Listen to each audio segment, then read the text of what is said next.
देखने वाले हैं नंदीवर्मन। मूवी की शुरुआत प्रशांत नाम के एक आदमी से होती है जो कि आधी रात को सभी से छुपकर हनुमंतापुरम गांव में आ जाता है। उसके पास इस गांव का एक नक्शा भी होता है जिसमें इस गांव के पहाड़ी इलाके में मौजूद एक जगह पर निशान लगाया गया है और ऐसा लग रहा है कि प्रशांत यहाँ पर कुछ ढूंढने के लिए आया हुआ है। वो नक्शे के अनुसार आगे बढ़ते हुए उस निशान वाली जगह पर आता है और वहां पहुंचकर प्रशांत मेटल डिटेक्टर से जमीन की तलाशी करने लग जाता है। तभी एक जगह पर उसका मेटल डिटेक्टर बजना शुरू हो जाता है। अब ये देखकर प्रशांत को लगता है कि शायद यही वो जगह है जहाँ पर उसको कोई चीज मिलने वाली है, मतलब जिसकी तलाश में वो यहाँ पर आया था। लेकिन तभी आसपास का माहौल बदलने लग जाता है। अब इससे पहले कि प्रशांत कुछ सोच समझ पाए, कोई अदृश्य शक्ति वहां आकर उस पर हमला कर देती है, जिसके पास ऐसी अद्भुत तलवार होती है कि वो किसी की जान लेने के बाद ही दिखाई देती है। उससे पहले कोई भी उस तलवार को नहीं देख सकता। अगले सीन में हम आर्कियोलॉजी की एक स्टूडेंट नीला को देखते हैं जो अपने कुछ दोस्तों के साथ प्रोफेसर बॉस की रखी हुई एक मीटिंग में आती है, जहां आर्कियोलॉजिस्ट डिपार्टमेंट के हेड मिस्टर चक्रवर्ती भी मौजूद होते हैं। वो वहां पर आए सभी स्टूडेंट्स को बोस के अचीवमेंट्स के बारे में बताते हैं कि पिछले महीने बोस और उनकी टीम ने हनुमंतापुरम में पल्लव डायनेस्टी की कई सारी मूर्तियों की खोज की। उनका मानना है कि वहाँ पल्लव डायनेस्टी का सबसे बड़ा और खास मंदिर अभी भी मौजूद है, जिसे तलाशना भी बाकी है। मुझे उम्मीद है कि बोस अपनी टीम के साथ उस मंदिर की खोज कर लेंगे। अब उसके बाद बोस नीला और बाकियों से कहता है कि मैंने आपको यहाँ मेरी टीम का हिस्सा बनने के लिए बुलाया है ताकि हम सब मिलकर पल्लव डायनेस्टी की जानकारी निकाल पाए। वो उन्हें पल्लव डायनेस्टी की हिस्ट्री के बारे में बताता है कि करीब 1000 साल पहले की बात है। पूरे भारत में ताकतवर लोगों ने अलग अलग राज्य पर अपना कब्जा शुरू कर दिया था, जिसमें लाखों लोगों की जाने गई और कितनों को तो जीत भी हासिल हुई। उन्हीं में हनुमंतापुरम गांव भी शामिल था, जहां पल्लव डायनेस्टी का राज था। उनके पास ताकत और पैसों की कोई कमी नहीं थी। सभी उनसे डरते थे क्योंकि हनुमंतापुरम को चलाने वाला पल्लव डायनेस्टी का राजा नंदीवर्मन था। उसके पास ऐसी तलवार थी जो कि बिजली की रफ्तार से भी तेज चलती थी, जिसे कोई तभी देख सकता था जब तक कि वो किसी की जान न ले ले। इसलिए कोई भी हनुमंतापुरम पर कब्जा करने की सोचता तक नहीं था। लेकिन जब इसके बारे में गोरा नाम के एक आदमी को पता चला कि नंदीवर्मन इतना ताकतवर और पैसे वाला है कि उसने मंदिर की दीवारों तक को पूरी तरह से हीरे और मोतियों से बना दिया है, तो गोरे का लालच हनुमंतापुरम के प्रति बढ़ने लगा ताकि वो वहां पर कब्जा कर सके। साथ ही ये गोरा ऐसे इंसान का नाम है जो कि सबसे बड़ा बदमाश और निर्दयी था। वो कभी किसी से नहीं हारा, लेकिन तब भी उसके अंदर उस समय इतनी हिम्मत तो नहीं थी कि वो आमने सामने नंदी वर्मा का मुकाबला कर पाए। इसलिए वो ऐसे मौके की तलाश में लग गया कि वो नंदी वर्मन पर अचानक हमला करके उसे मार पाए। उसे वो मौका भी मिल गया। जब नंदी वर्मन मंदिर में मेडिटेशन कर रहा था, तभी गोरा ने उस पर हमला कर दिया। नंदी वर्मन ने भी हार नहीं मानी। उन्होंने भी गोरा के साथ बराबरी का मुकाबला किया, जिसमें लड़ते लड़ते दोनों मर गए। लेकिन उनके मरते ही आकाश में इतनी तेज बारिश हुई कि वो पूरा मंदिर ढह गया, जिसे नंदीवर्मन ने हीरे और मोतियों से बनाया था। और मुझे उसी मंदिर की जानकारी मिली है कि वो हनुमंतापुरम में कहां पर है। इसलिए मैं अपने सभी साथियों को वहां जाकर रिसर्च करना चाहता हूं ताकि नंदीवर्मन के बारे में और जानकारी निकाल पाऊं। अब अगले सीन में दोस्तों हम सूर्या नाम के एक पुलिस ऑफिसर को देखते हैं जो कि एक क्राइम सीन पर आता है, जहां से एक आदमी की लाश बरामद हुई है और सभी का कहना होता है कि इस आदमी ने नदी में कूदकर अपनी जान दी है। लेकिन सूर्या इतना इंटेलिजेंट है कि वो लाश को देखकर ही बता देता है नहीं, इसे पहले मारा गया है और उसकी मौत को आत्महत्या दिखाने के लिए उसे नदी में फेंका गया है। अब ये सुनकर बाकी पुलिस वाले तो हैरान रह जाते हैं। दूसरी तरफ हनुमंतमपुरम गांव में धर्मराज नाम का आदमी, जो गांव का मुखिया भी है और पुराने मंदिरों को दोबारा से रिनोवेट करने का काम भी करता है, उसके पास काफी सारे लोग जमा हो जाते हैं क्योंकि धर्मराज ने हाल ही में एक मंदिर रिनोवेट करवाया है। तभी धर्मराज के साथी को बोस का फोन आता है, जिसमें वो ये कहता है कि वो अपने साथियों के साथ गांव में रिसर्च करने के लिए आ रहा है। अब ये सुनकर गांव वाले घबरा जाते हैं क्योंकि इस गांव का नियम है कोई भी 6 बजे के बाद घर से बाहर नहीं निकलता। यहाँ तक कि कोई गांव के पहाड़ी वाले इलाके में जाने की तो क्या, वहाँ के बारे में सोचने से भी डरता है कि कहीं कोई अपशगुन न हो जाए। लेकिन राकेश नाम का एक लड़का सभी से कहता है कि अगर वो रिसर्च करने आ रहे हैं तो ये तो अच्छी बात है, इससे हमें भी पता चल जाएगा कि ऐसी कौन सी चीज है जो इस गांव में सांप की तरह लगी हुई है। पर उसके इतना कहते ही गांव के घर में अचानक आग लग जाती है। अब इसको देखकर सारे लोग घबरा जाते हैं। सभी कहते हैं कि ये तो कुछ भी नहीं है, अगर बोझ और उसके साथी यहाँ पर आ गए, उन्होंने कुछ खुदाई की तो सोचो कितना क्या होगा। पूरा गांव और यहाँ के लोग सब बर्बाद हो जाएंगे, तो हमें बचाने वाला कोई नहीं होगा। अब जैसे ही बोझ और बाकी रिसर्च की टीम वहाँ पर पहुंचती है, सभी गांव वाले उनका रास्ता रोक लेते हैं ताकि उन्हें अंदर न जाने दिया जाए। लेकिन तब पुलिस वाले उन्हें समझाते हैं कि इनके पास गवर्नमेंट का ऑर्डर है, वो यहाँ खुदाई कर सकते हैं। अगर किसी ने इन्हें रोकने की कोशिश की तो वो इंसान कानूनी रूप से अपराधी माना जाएगा। ये सुनकर धर्मराज बोझ और बाकियों से कहता है कि अगर तुम यहाँ पर रिसर्च करना चाहते हो तो ठीक है, लेकिन 6 बजे के बाद तुम सभी को वापस जाना होगा। इस पर बोझ और बाकी सभी मान जाते हैं। दूसरी तरफ एक नेता के गुंडों को पकड़ने की वजह से बेचारे सूर्या का ट्रांसफर हनुमंतमपुरम गांव में शिफ्ट कर दिया जाता है। इसीलिए वो उस गांव में आता है जहाँ की हर चीज उसके लिए अनजान थी। इसलिए एक महिला कांस्टेबल सूर्या के गांव के बारे में बताते हुए उसे पूरे गांव की सैर कराती है कि इस गांव को भूतिया गांव के नाम से भी जाना जाता है सर। यहाँ एक आत्मा भटकती है जो रात को घर से निकलने वाले लोगों को मार देती है। अब ये सारी बातें सूर्या को फालतू लग रही होती है, लेकिन तभी आसपास से उसे कुछ अजीब आवाजें सुनाई देती है।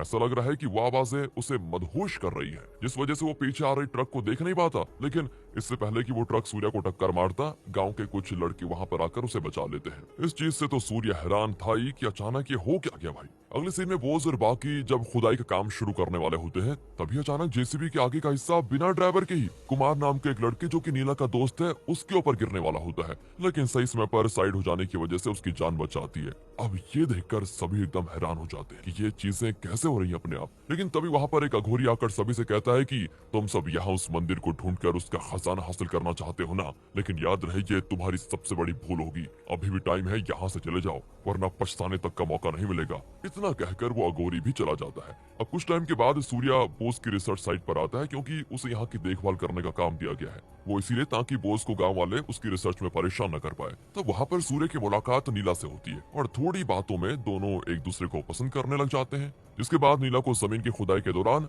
हनुमंतमपुरम के मंदिर का एक छोटा सा हिस्सा दिखाई देता है। अब ये देखकर सभी की खुशी का ठिकाना नहीं रहता। वो लोग वहाँ की और ज्यादा खुदाई करने लग जाते हैं, जिस वजह से उन्हें वहाँ पर कुछ पुरानी मूर्तियां और कुछ स्कल्पचर्स दिखते हैं, जिसके हिसाब से ये जगह हनुमंतापुरम ही है और जिस मंदिर को वो ढूंढ रहे हैं वो यही है। साथ ही वहाँ पर नंदी वर्मन के बारे में भी लिखा होता है कि उसने इस मंदिर को अपनी धन दौलत के बलबूते पर बहुत कीमती तरीके से बनाया है।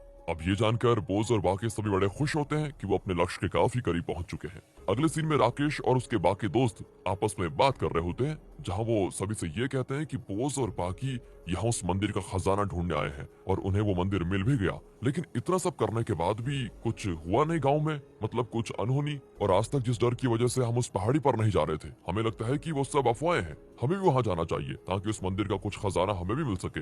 लेकिन बाकी लोग इसके लिए राजी नहीं होते, क्योंकि वो अभी भी डरे हुए हैं। पर कहाँ, जब लालच आ जाता है तो फिर कुछ भी हो सकता है। पर खजाने के लालच में इनबा नाम का राकेश का दोस्त रात को पहाड़ी वाले इलाके में चला जाता है, लेकिन अगली सुबह उसकी लाश के कई सारे टुकड़े गांव को मिलते हैं। अब ये देखकर उनकी समझ में नहीं आता ये क्या है। उन्हें लगता है कि सच में गांव के मुसीबत के दिन आ चुके हैं, इसलिए वो फिर से बोझ और बाकियों को आगे की खुदाई करने से मना कर देते हैं। लेकिन सूर्य के समझाने पर मजबूरन उन्हें हार माननी पड़ती है, क्योंकि सूर्य ने उनसे वादा किया था कि जो भी इसके पीछे है वो उसे बाहर लेकर जरूर आएगा। क्योंकि सूर्य ने वादा किया था कि इस गाँव में जो डर है ना, उसके पीछे का कारण पता लगा कर रहेंगे हम। अब सूर्य गाँव वालों से ये जानने की कोशिश करता है कि इससे पहले कौन कौन गाँव में रात को बाहर निकलने की वजह से मारा गया, जरा बताओ। तो उसे प्रशांत के बारे में पता चलता है, वही प्रशांत जो मूवी की शुरुआत में मारा गया था। दोस्तों, गाँव वाले कहते हैं कि प्रशांत कुछ महीने पहले बोस के साथ यहाँ पर आया था। वो किसी चीज की तलाश में था, लेकिन अचानक एक रात वो मारा गया। इसीलिए सूर्या बोस के पास आकर उसे प्रशांत के बारे में पूछता है, लेकिन बोस भी उसे मना कर देता है कि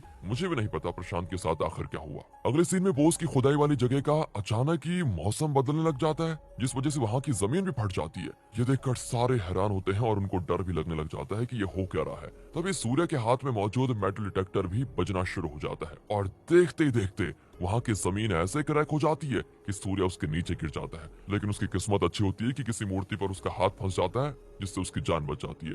और फिर सारे लोग सूर्या और उस मूर्ति को बाहर निकाल लेते हैं, जो कि नटराज की मूर्ति होती है। उसी ने सूर्य की यहाँ पर जान बचाई है। अगले दिन सूर्य को फोन के जरिए पता चलता है कि इनबा को किसी धारदार हथियार से मारा गया है, जिसने करीब 1 माइक्रो सेकंड के अंदर उसके शरीर के टुकड़े कर दिए। वो भी सोचता है कि यार, आज तक ऐसा हथियार तो मैंने कहीं देखा नहीं, कुछ समझ नहीं आ रहा है इनबा को किसने मारा, कैसे मारा। सूर्य बिल्कुल हैरान रह जाता है। अब सूर्य नीला के पास आता है और नीला उसे नंदी वर्मन और उसकी रहस्यमय तलवार के बारे में बताती है। ये जानकर सूर्य को लगता है कि शायद ये वही तलवार हो जिसने इनबा और प्रशांत को मारा। इसलिए वो ये तय करता है कि आज रात वो पहाड़ी में अकेले जाएगा, ये देखने के लिए कि इसके पीछे कोई इंसान है या फिर कोई आत्मा। लेकिन जैसे ही वो रात को उस जगह पर आता है, वहाँ कुछ लोग आकर उस पर हमला कर देते हैं, जिनके हमले का तरीका ऐसा होता है कि वो ये दिखाना चाह रहे हो कि ये भूत कर रहा है। इसीलिए अभी के लिए सूर्य अपनी जान बचाकर वहाँ से तुरंत भाग निकलता है। अगले दिन सूर्य दोबारा उसी जगह पर जाता है जहाँ कल रात उन लोगों ने उस पर हमला किया था। वहाँ उसे धर्मराज का टूटा हुआ लॉकेट दिखाई देता है। इसलिए वो गाँव वालों से धर्मराज के बारे में और जानकारी निकालता है, जहाँ सारे लोग उसके बारे में अच्छी अच्छी बातें करते हैं, लेकिन जब सूर्य उसके घर जाता है तो उसे वहाँ कई सारी एंटीक मूर्तियां दिखाई देती है, और वो जब इसके बारे में किसी एक्सपर्ट से पूछताछ करता है तो पता चलता है कि वो सारी ऐसी एंटीक मूर्तियों की रेप्लिका है, जिसकी ब्लैक मार्केट में कीमत करोड़ों में है और अभी के टाइम पर ओरिजिनल मूर्तियां लापता है। ये जानकर सूर्य को धर्मराज पर थोड़ा थोड़ा शक होने लग जाता है कि शायद वो मूर्तियों को ब्लैक मार्केट में बेचने का काम करता है। अगले सीन में नीला का एक साथी कमल रात को उसी जंगल में आता है, और तब वहाँ पर वो अनजान लोग उस पर हमला कर देते हैं, जिससे उसकी जान चली जाती है। ये देखकर दोबारा सभी लोग घबरा जाते हैं कि एक और इंसान मारा गया। सूर्य नीला और बाकियों से पूछता है कि किसने कमल के बिहेवियर में कोई बदलाव देखा था आजकल, शायद वो परेशान हो या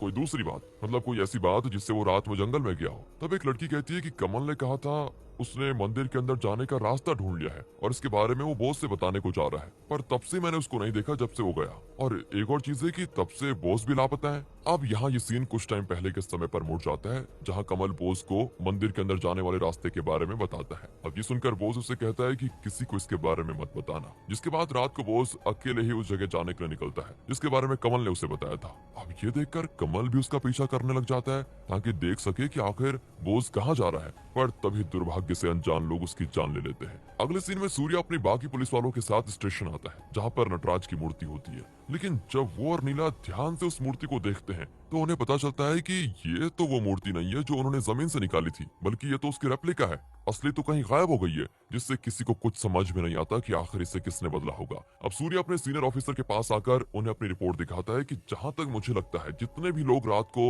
निकलने की वजह से मारे गए, उन्हें धर्मराज और उसके साथियों ने मिलकर मारा है। वो असली आर्टिफैक्ट को ब्लैक मार्केट में बेचने का काम करते हैं और उसके बदले उसकी जगह पर रेप्लिका रख देते हैं, और इसमें उनका साथ आर्कियोलॉजिकल डिपार्टमेंट का हेड चक्रवर्ती भी दे रहा है, क्योंकि इतनी आसानी से ये आइटम देश के बाहर तो जा नहीं सकते जब तक कि चक्रवर्ती क्लियरेंस सर्टिफिकेट पास न कर दे तब तक। रही बात बोस की, तो मुझे उस पर शक है पर कंफर्म नहीं कह सकता, लेकिन हाँ वो धर्मराज और चक्रवर्ती से मिला हुआ है। अब ये जानकर सीनियर ऑफिसर सूर्य के इस काम की काफी तारीफ करता है, जिसके बाद सभी बदमाशों के खिलाफ अरेस्ट वारंट इश्यू किया जाता है। इधर धर्मराज और चक्रवर्ती ने बोस को मंदिर के अंदर बंदी बनाकर रखा होता है, जहाँ वो उससे कहते हैं कि तुम्हारी वजह से पूरे गाँव वालों को हमारे प्लान के बारे में पता चला है। हमने तुम्हें सिर्फ मंदिर का ढूंढने का काम दिया था, तुम तो इसकी सच्चाई दुनिया को बताने वाले थे, इसलिए अब तुम्हें मरना होगा। दरअसल बोस धर्मराज और चक्रवर्ती के प्लान के बारे में जानता था कि वो लोग हनुमंतापुरम मंदिर की कीमती चीजों को ब्लैक मार्केट में बेचना चाहते थे, पर बोस इसके खिलाफ था कि ये सारी चीजें इतिहास से जुड़ी हुई है,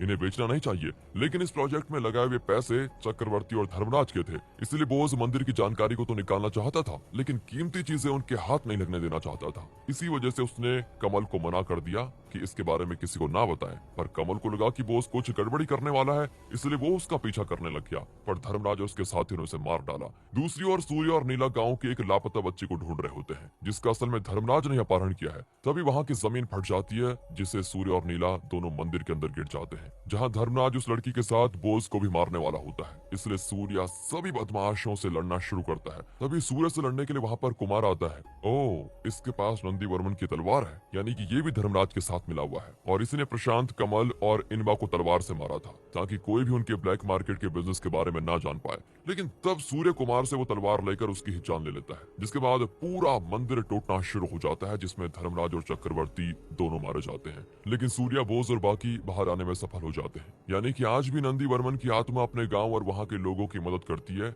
इसीलिए उस बच्ची की माँ की प्रार्थना की वजह से नंदीवर्मन ने सूर्य और नीला को उस मंदिर में जाने का रास्ता दिखा दिया ताकि उस बच्ची को बचा पाए। साथ ही सूर्य जब जमीन फटने की वजह से गड्ढे में गिरा था, तब नटराज की मूर्ति ने उसकी जान बचाई थी। इन सब से जाहिर होता है कि नंदीवर्मन की आत्मा आज भी उस गांव में मौजूद है और वो नहीं चाहती कि कोई उस मंदिर को नुकसान पहुंचाए, इसलिए उसने इस मंदिर को दोबारा उसी तरह से जमीन में छुपा दिया। और अब मूवी के आखिर सीन में सूर्य सभी ओरिजिनल आर्टिफैक्ट को जब्त कर लेता है जो स्मगल किए जाने वाले थे उन्हीं को। तो वहीं गांव वाले बड़े खुश होते हैं कि सारे बदमाश मारे जा चुके हैं और अब वो रात को भी आराम से घूम सकते हैं। और इसी मिक्स्ड फीलिंग के साथ दोस्तों ये मूवी यहाँ पर खत्म होती है। बाकी अगर आपको वीडियो अच्छी लगी हो, एक्सप्लेनेशन अच्छा लगा हो, तो लाइक कीजिए, चैनल को सब्सक्राइब। मिलते हैं अगली वीडियो में, ध्यान रखेगा अपना, and finally thanks for watching.